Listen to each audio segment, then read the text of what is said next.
Y lo que ya esto para hablar un poco de feminismo desde el Perú en inicio del siglo XX, y ahora un poco desde el giro decolonial también, para hablarles desde el feminismo decolonial, ¿no?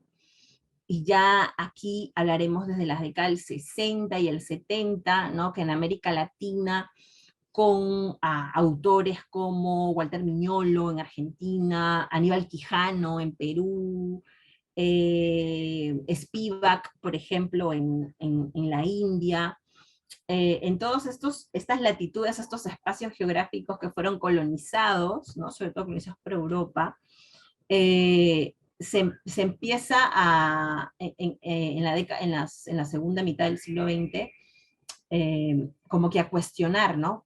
Porque recuerden que uno mira el pasado desde un presente, ¿no? Entonces, en el presente que se vivía en la década del 60 y el 70, veíamos mucha dependencia de América Latina con respecto a Europa y Estados Unidos, ¿no? América Latina era siempre conocida como este patio trasero, este espacio donde se obtenían recursos, no había industrialización, siempre un espacio de dictaduras militares, de intervencionismo de otras potencias, ¿no?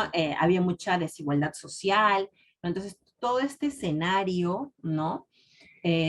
Hace que reconozcamos, evidenciemos, ¿no? Que hay una condición de dependencia, no solamente a nivel económico o político con respecto a otros países como del continente europeo, ¿no? Sino que tiene que ver también con una dependencia epistémica cultural, ¿no? Que se funda con la creación de la modernidad, ¿no? Esto que nos diría Quijano también, y nos lo diría Miñolo, ¿no? Esta creación del sistema mundo moderno capitalista, originado con el colonialismo europeo del siglo XVI, con la conquista del continente americano y el sistema colonial que se impone en nuestras latitudes, se funda en una imposición, o sea, se funda en la imposición de una clasificación étnico-racial, ¿no? Y ahí viene este trabajar de la idea de raza, que nos constituye, se nos racializa, y que esta idea, este patrón de dominación, como le decía Quijano, va constituyendo nuestras subjetividades, o sea, cómo nos constituimos nosotros como sujetos, ¿no? Racializados, colonizados, y también nuestras intersubjetividades, o sea, cómo nosotros nos interrelacionamos con los otros, ¿no? Con otros sujetos. Y en las artes podemos ver mucho eso también de la colonialidad, ¿no? Porque cuando vemos nosotros producción, por ejemplo, gráfica de la época, este siglo XVII, esto es un grabado florentino, que un poco visibiliza este llamado, entre comillas, descubrimiento, ¿no? Desde la mirada europea, ¿no?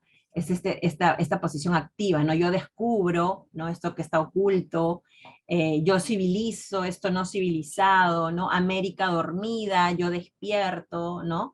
Entonces, toda esta mirada, ¿no? De centro-periferia se va posicionando mucho y se va reproduciendo mucho en las artes, ¿no? Y lo vamos viendo nosotros en nuestro cotidiano también, ¿no? Muchos siglos después, es más, hasta ahorita lo podemos seguir analizando con diversas imágenes. Entonces siempre, ¿no? Es interesante también cómo América aparece representada en el arte como feminizada, ¿no? América es una mujer, y es una mujer indígena.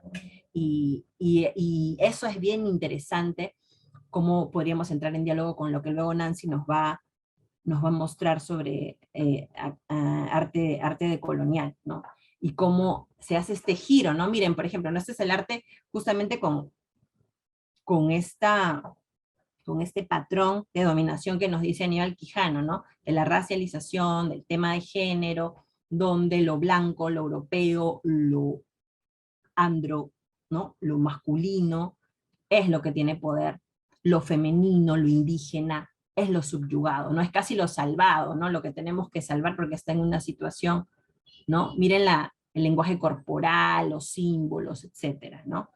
Entonces, ¿qué hace los estudios decoloniales? Dar un giro, ¿no? Uno, primero ser conscientes de que vivimos en la matriz colonial, que vivimos en un orden colonial, ¿no?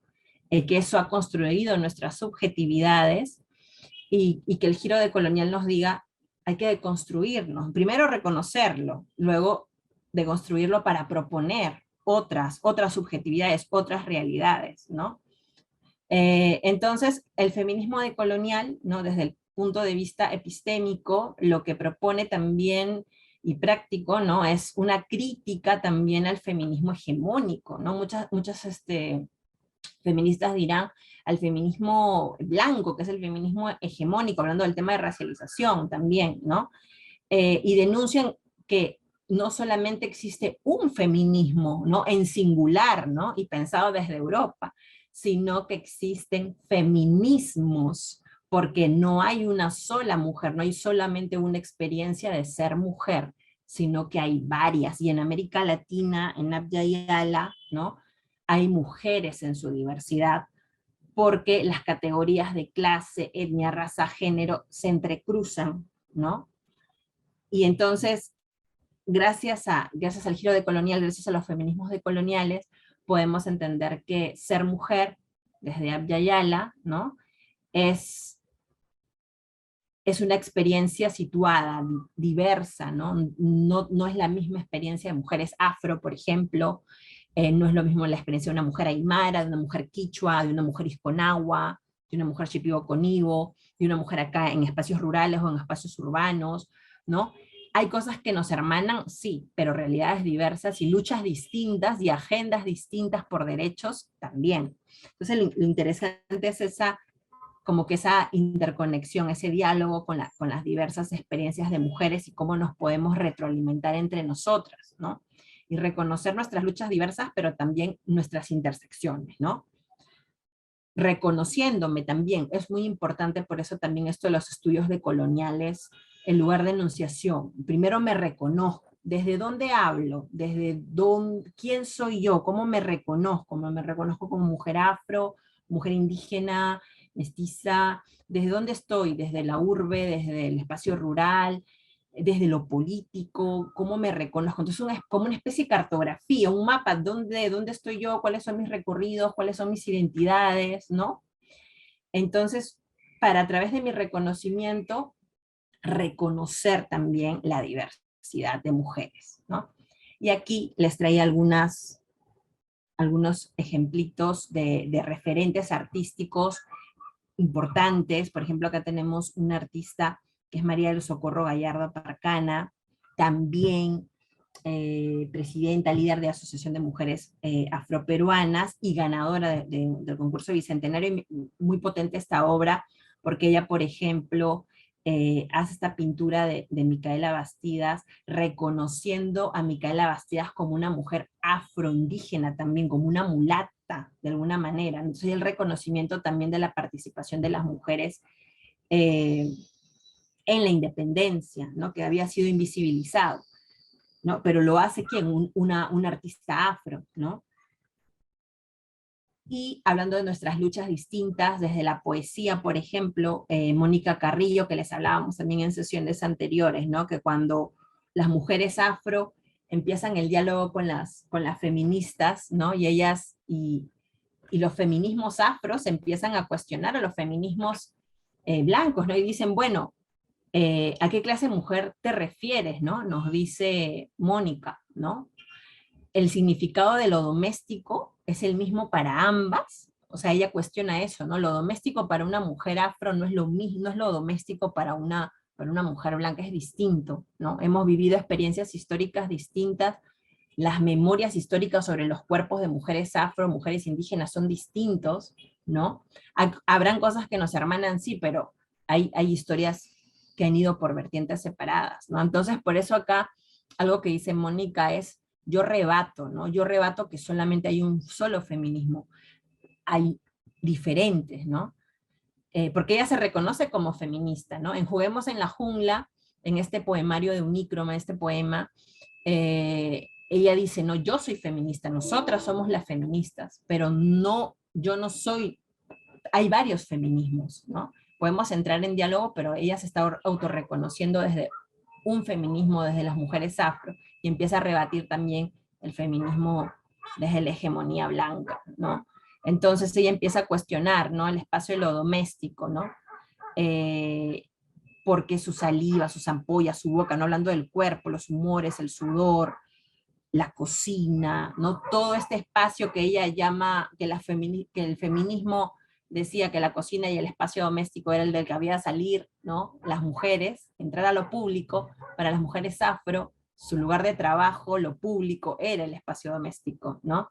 Entonces, y algo bien potente también que señala este poema es que empieza a cuestionar también esto, ¿no? Ella dice, si crees en el legado de las ancestras, sabes que alguien como yo te construyó el podio desde donde hoy cuestionas lo doméstico, ¿no? Y ahí también hay una interpelación a las mujeres desde los feminismos, en el sentido de que ha habido una base de trabajo de nuestras ancestras también en el trabajo doméstico, por ejemplo, en el trabajo de cuidado, para que muchas mujeres pudieran acceder a espacios de educación, ¿no? Y yo recuerdo mucho cuando entré a San Marcos que un profesor nos dijo, ¿no? Si ustedes están aquí ahorita sentados en el aula, en esta carpeta, es porque hay alguien que está trabajando, que pueden ser sus padres, o hay alguien que ha trabajado antes para que ustedes se sienten aquí, o que está trabajando, porque esta es universidad pública y la paga también el trabajo de todos los peruanos y peruanas, ¿no? Entonces, es interesante también ver cómo se empieza a construir lo académico también desde el trabajo de la clase obrera, la clase campesina, y que eso tampoco no se olvide, ¿no? Entonces, es un poco para ir terminando, y hablando yo quería un poco culminar con este referente artístico de Margarita Atencio Mamani, una mujer aymara de Puno, para hablar justamente de las luchas de las mujeres, de los feminismos indígenas, ¿no? Eh, por ejemplo, ¿no? Las reivindicaciones, hemos estado hablando de las olas feministas, y cuáles son las reivindicaciones de las mujeres indígenas, ¿no? Por ejemplo, la reivindicación del territorio, ¿no? El tema de que se respeten y se garanticen los derechos de la consulta previa, que puedan, el tema de derechos culturales, ¿no? Que se sigan hablando sobre las lenguas originarias, el tema de derechos también ecológicos, la ecopolítica, ¿no? Que tiene que ver también, ¿por qué? Porque en las dinámicas de sus comunidades, el tratamiento de las aguas es importante para las cosechas, para el ganado, ¿no? Entonces, hay muchas demandas, muchas agendas políticas que pasan por temas de ecología, por temas de derechos culturales, ¿no? Y esas son las agendas también de las mujeres aymaras, ¿no? El tema de violencia también, ¿no? El tema de la tierra, ¿no? De los conocimientos, el tema de la libertad para pronunciarse, ¿no? El reconocimiento de las mujeres como sujetas políticas, ¿no? Ahora hablando también de la violencia de la que han sido objeto las mujeres, no solamente hoy, sino históricamente, pero que esa lucha se ha ido visibilizando en, digamos, ¿no? Ya hemos visto nombres: Bartolina Sisa, Gregoria Pasa, hoy Margarita Atencio, y las hermanas del departamento de Puno y de otros departamentos. Hay varias agendas acá, ¿no? Que hemos estado viendo, ¿no? El tema de la tierra, el tema de los conocimientos, derechos culturales, el tema también de la violencia, ¿no? Que en las comunidades indígenas también hay mucha violencia, y hay muchas mujeres, artistas indígenas que están denunciando las violencias sexuales, psicológicas, físicas, que se dan dentro de sus mismas comunidades. Entonces, eso es muy importante porque desde la voz de las portadoras, desde las creadoras, ¿no? Es que se está llevando estas agendas, ¿no? Entonces, eso sería, por mi parte, voy a dejar de compartir para que Nancy nos siga hablando sobre referentes de eh, feminismo de colonia. Bueno, hay muchas experiencias desde lo que se puede llamar la decolonialidad. Como ya hemos escuchado, este es un movimiento de los años 90, ¿no? Que se da sobre todo a nivel del sur, este sur, ¿no? Este sur, y son varios investigadoras e investigadores los que se reúnen para poder dialogar sobre estos temas que tienen que ver con lo colonial y de cómo nos perjudica a nuestros estados, a nuestros territorios, todo este tema hasta ahora, ¿no? Si sabemos lo colonial se establece, por ejemplo, en el Perú, en el siglo XVI. Sin embargo, nos arrastra toda esta ola de racismo, clasismo y patriarcado hasta hoy en día, ¿no? Entonces nos perjudica, sobre todo lo que estamos viendo hoy en día en las calles, con todo lo que estamos pasando, sobre todo el cuerpo de la mujer y de las diversidades, ¿no? Justamente por eso nuestro curso, por eso la necesidad de hablar de estos temas. Entonces se forma este grupo Modernidad Colonialidad, más o menos en los años 90, a raíz de los encuentros que se dieron en la Universidad Andina, en Ecuador, y desde ahí se comienza a dialogar.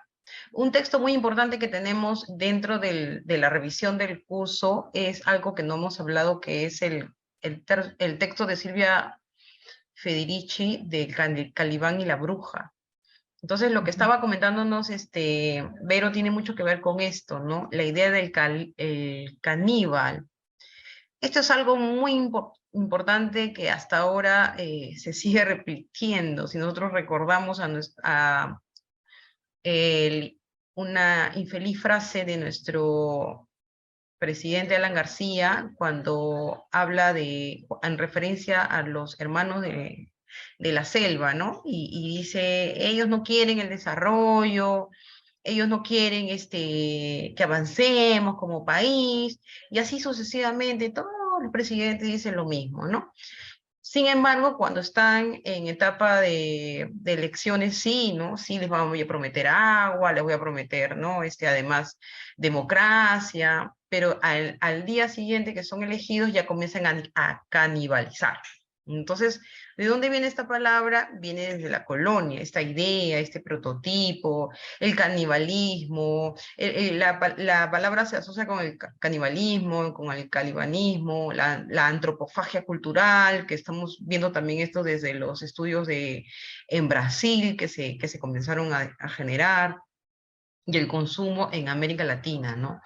Entonces, ¿qué tiene que ver eso? Que cuando llegaron los españoles aquí en estas tierras, comenzaron a imaginar y a vender la idea de que todos nosotros vivimos como caníbales. Vivíamos con poca ropa, éramos gente que no teníamos una cultura tan desarrollada como ellos. Entonces, por lo tanto, merecíamos ser colonizados y por lo tanto evangelizados, ¿no? Entonces hay todas unas discusiones en cuanto a este término, a estas ideas. Entonces, y si buscamos en el Wikipedia, el salvaje es el no cultivado, se aplica a las plantas silvestres, se dice el animal que no es doméstico y generalmente los animales feroces. Se aplica el terreno monstruoso, áspero y culto, ¿no? Montuoso. Sumamente necio, terco, ¿no? Alguien que no sea, digamos, culturizado, no es un salvaje, no tiene nada. Sumamente, se dice de los pueblos primitivos y los individuos pertenecientes, ¿no? Dicho de una actitud o una situación que no está controlada o dominada. Por ejemplo, cuando se le quiere al otro quitar su humanidad, se le dice, calla salvaje, ¿no? Indio de, ¿no? Entonces, poco a poco se le va quitando su presencia, su nombre, su apellido. Lo que veíamos en la clase anterior, por ejemplo, con los trabajos del DNI travesti, que hablaba en el Museo Travesti nuestro compatriota Giuseppe Camposano, ¿no? El artista Giuseppe Camposano sacó un DNI travesti rosado para hablar de su identidad. Entonces, el problema que tiene que ver mucho con el feminismo, y como siempre lo estamos recalcando, es el problema de la identidad. ¿Quiénes somos, qué nos constituimos? En cuando hablamos del salvaje, es lo mismo, ¿no? Nos dicen salvajes, nos canibalizan o nos terruquean cuando no opinamos igual a lo que dice el Estado opresor, ¿no?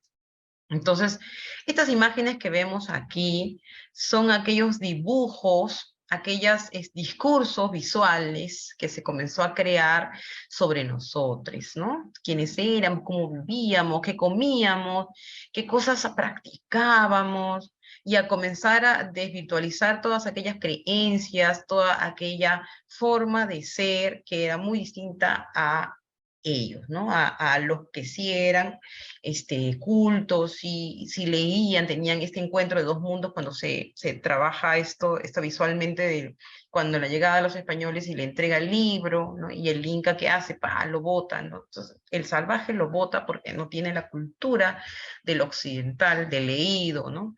Entonces, América fue construida imaginariamente como una canibalia, un vasto espacio geográfico y cultural marcado con la imagen del monstruo americano comedor de carne humana. Y esto lo traemos aquí en relación a lo que ya Verónica nos estaba comentando, que es justamente esta idea de que aquel indio, indígena, mujer indígena, que lleva a sus hijos en la espalda, es una caníbal, es una terruca, cuando viene a Lima a reclamar sus derechos, sus derechos, su política, su necesidad de cambio político. Es una caníbal, ¿no? Regresa a esa idea de nuevo, siempre, ¿no? Entonces el cuerpo, ustedes estamos viendo, y ya en todas las sesiones, que el cuerpo es importante, ¿no? Es básico, cuando hablamos de feminismo, el cuerpo constituye unos depósitos de metáfora. El cuerpo sirve para dramatizar y de alguna manera escribir el texto social. Bakhtin lo que dice es que el caníbal es el cuerpo eternamente incompleto, eternamente creado y creador. El salvaje, el indígena, la indígena, es creada por aquel o aquella que se siente no indígena, no salvaje. Entonces es racializada. El indígena, la indígena, es creada en ese sentido. Es la mirada del culto, del que lo quiere minimizar, que nos quiere ver así, es vista de forma patriarcal, machista, racista, ¿no? Entonces se crea ese cuerpo salvaje. Y eso es lo que nos va a decir en el libro extensamente Silvia Federici, ¿no? Cuando nos habla del Calibán y la bruja. ¿Quién es el Calibán? ¿Quién es la bruja? ¿No? La mujer que tiene un cuerpo distinto, que es un cuerpo que trabaja con hierbas, esa mujer indígena que no era culturizada en el terreno del texto, que no era culturizada en el terreno del Dios, o la Virgen María, ¿no? Entonces, aquella otra es la bruja. Y entonces ahí tenemos lo que nos va a decir Silvia, es que tenemos miles y miles y miles y miles y miles de mujeres asesinadas, quemadas como brujas, cuando no eran lo que no se acoplaban a esa imagen de la buena salvaje, o la que no era blanca, ¿no? Entonces, es interesante esto, ¿por qué? Porque tenemos aquí a una artista que se llama Jeanette Eilers, que ella trabaja justamente con esta imagen, la del caníbal, la bruja, en sus proyectos decoloniales. Ella nos va a mostrar, va a traer a esa bruja al escenario, y va a comenzar a generar en el arte un corte, ¿no? Que creemos es un corte decolonial, porque trabaja justamente con la memoria colonial, ¿no? Trae a ese caníbal, a esa bruja, en su propio cuerpo, a través de la performance, y esa bruja, que ahora es ella, de sus ancestras, va a decir: estoy aquí, sigo viva, a través del cuerpo ahora de ella, que es descendiente de esas brujas, y va a comenzar a dialogar en la actualidad, posicionada por esa, ¿no? Esa imagen, ese cuerpo, y va a comenzar a atraernos ese proceso, esa violencia, pero ahora de forma reivindicativa, como lo habíamos visto con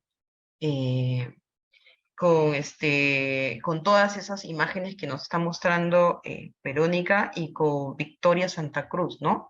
Cuando ella dice soy negra y qué. Entonces, aquí tenemos un video. Del caníbal y el hambre por los metales de inicio del capitalismo, que son los que se sabe que llegaron a puerto. Aquí nos está hablando de varias piezas en la obra de la misma artista Jeanette Ehlers. No los que tiraron en el mar. Por eso la obra termina justamente con una instalación. No me quiero detener mucho a explicarlo, solo quiero que vean el tipo de trabajo que hace Jeanette, ¿no? Esta es una casa en la que se hizo el primer baile al que invitaron a una pareja de negros a bailar con la aristocracia. Ella hace una danza vudú dentro de esta casa, que lo hace así simplemente con su imagen espectral, ¿no? Que es un video muy interesante. Y la instalación se cierra con...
Parte del interés del performance es que cuando ella invita a las personas a completar la pintura, la reacción de cómo las personas se confrontan con esa blancura del lienzo, ¿no? Ese momento de expurgar la culpa, ¿no? El sentimiento de a qué se le está pegando, ¿no? A qué se está lastimando, es lo que en realidad se pone en juego con el performance, ¿no? Tengo unas imágenes aquí. No sé si ustedes lo noten, pero ahí hay algo que está surgiendo de esos rostros, de esa violencia, ¿no? Ahí está pasando algo. Y no le pasa lo mismo a los que están categorizados por sí mismos como blancos que los que están categorizados como negros. Y no tiene que ver con el color de la piel, sino con la ascripción, ¿no? De la violencia, de la colonialidad, ¿no? Ese performance lo que hace es que sitúa a las personas. Bien, entonces ese es uno de los tantos ejemplos que hay de cómo el arte se cruza con estos elementos de ancestrales, coloniales, que se siguen repitiendo en nuestro propio cuerpo, ¿no? De la mirada, de cómo nos miramos, cómo nos miran, cómo nos miramos a nosotras mismas en el espacio público y al interior. Entonces, este proyecto por eso me parece muy interesante.